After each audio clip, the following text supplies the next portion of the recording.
Hello friends, என்னை சுற்றி இருக்கிற இந்த மேங்க்ரோவ் ட்ரீஸை பாருங்க. அதாவது அலையாத்தி மரங்கள்.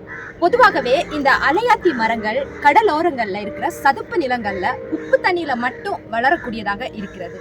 இது சும்மா இல்லைங்க இங்க வளருகிறது. இது வளர்வதற்கு ஒரு நோக்கம் உண்டு. இந்த உலகத்துல கடவுளால் படைக்கப்பட்ட எல்லாவற்றுக்கும் ஒரு பர்பஸ் இருக்கிறது. கடல்ல இருந்து எழும்பக்கூடிய பெரிய பெரிய அலைகளை தடுக்கக்கூடியதாக இந்த அலையாத்தி மரங்கள் இருக்கிறது. இதே போலதாங்க நாமும் பறந்து விரிந்த வலுவான இந்த உலகத்துல வாழ்ந்துட்டு இருக்கிறோம். நம்மை நோக்கி எத்தனை அலைகள் எழும்புகிறது. ஏன் பெரிய பெரிய ராட்சத அலைகள் கூட எழும்பலாம். அந்த நேரத்துல நமக்கு ஒரு தடுப்பு சுவர் தேவைப்படுகிறது இல்ல? பைபிள்ல ஒரு மனுஷனை பார்க்கலாங்க. அவன் பேரு யோபு. அவனுக்கு வராத கஷ்டமே இல்லைங்க.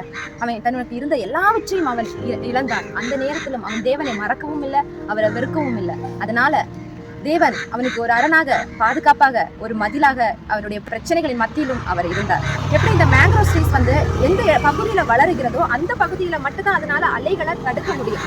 யோபுனுடைய வாழ்க்கையில தேவனை அலோ பண்ணதுனால அவருடைய வாழ்க்கையில அந்த பிரச்சனைகளுக்கெல்லாம் இரண்டத்தனையாக ஆசீர்வாதத்தை பெற்றுக்கொண்டார். இன்னைக்கு உங்க வாழ்க்கையில நீங்க தேவனை அலோ பண்ணாதான் அவரால் கிரியேட் செய்ய முடியும். அலைகள் இல்லாத கடல்களும் இல்லை, பிரச்சனை இல்லாத மனிதனும் இல்லை. அதே போல நம்முடைய வாழ்க்கையில நிறைய பிரச்சனைகள் வரலாம், பெரிய பெரிய பிரச்சனைகள் வரலாம்.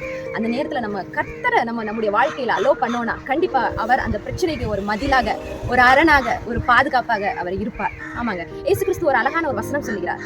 உங்களுக்கு உலகத்தில் உபத்திரவம் உண்டு, எல்லாருடைய வாழ்க்கையிலும் பிரச்சனை உண்டு, ஆனாலும் திடன் கொள்ளுங்க, நான் உலகத்தை ஜெயித்தேன். அந்த உலகத்தை ஜெயித்த இயேசு உங்களுக்குள்ளாடி இருந்தார்னா கண்டிப்பா நமக்கு வர பிரச்சனைகள்ல இருந்து நமக்கு ஜெயம் தாங்க. God bless you.